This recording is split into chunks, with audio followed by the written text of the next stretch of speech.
नमस्ते मित्रों, ऋषि विचार में आपका स्वागत है। वीडियो को शुरू करने से पहले हम कुछ बातों को आपके सम्मुख रखना चाहते हैं।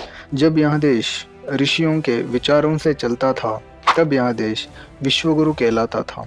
जब से हम वेदों से विरुद्ध चलने लगे, तब से हम अंधकार में फंसते गए।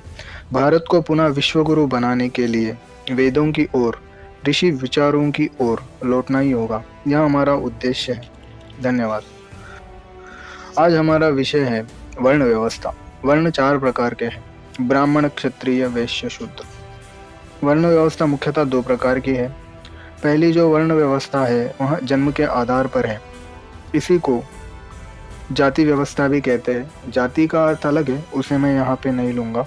दूसरी वर्ण व्यवस्था गुण और कर्म के आधार पर की है। जन्मना वर्ण व्यवस्था ऋषि विरुद्ध है। इसका अर्थ यह है कि जन्मना वर्ण व्यवस्था में ब्राह्मण कुल में जन्मा मनुष्य जन्म से ही ब्राह्मण कहलाता है। शूद्र कुल में जन्मा मनुष्य जन्म से ही शूद्र कहलाता है। जन्मना वर्ण व्यवस्था में वर्ण कभी नहीं बदलता। जैसे कोई ब्राह्मण कुल में जन्म लिया है तो मृत्यु तक ब्राह्मण ही कहलाता है, उसे वेद का ज्ञान हो या ना हो। अब तक हमने जन्मना वर्ण व्यवस्था क्या होती है इसे बताया है। अब हम ऋषि वर्ण व्यवस्था क्या होती है इसे देखेंगे। गुण कर्म के आधारित वर्ण व्यवस्था ऋषियों और वेदों के अनुकूल है और यही ठीक है। जैसे कि ऋषि वर्ण व्यवस्था में जन्म से सभी शूद्र होते हैं। जब किसी का उपनयन संस्कार होता है तब वह द्विज कहलाता है। यहाँ पे द्विज का अर्थ होता है जिसका 2 बार जन्म होता है। ब्राह्मण, क्षत्रिय, वैश्य ये तीनों को द्विज कहते हैं।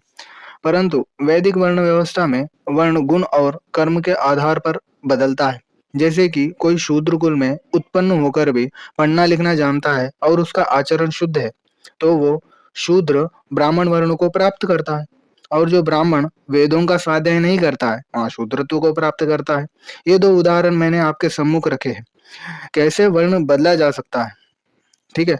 जैसे कि कोई लेबर का बेटा है और वो टीचर बनना चाहता है, तो वैदिक वर्ण व्यवस्था के अनुसार वो बन सकता है। हमारे ऋषि मुनियों का ज्ञान बहुत उत्तम था, इसलिए वैदिक व्यवस्था सबसे उत्तम व्यवस्था है। आज के वीडियो में बस इतना ही। अगले वीडियो में मिलते हैं। धन्यवाद मित्रों। मेरे साथ बोलिए, सत्य सनातन वैदिक धर्म की जय।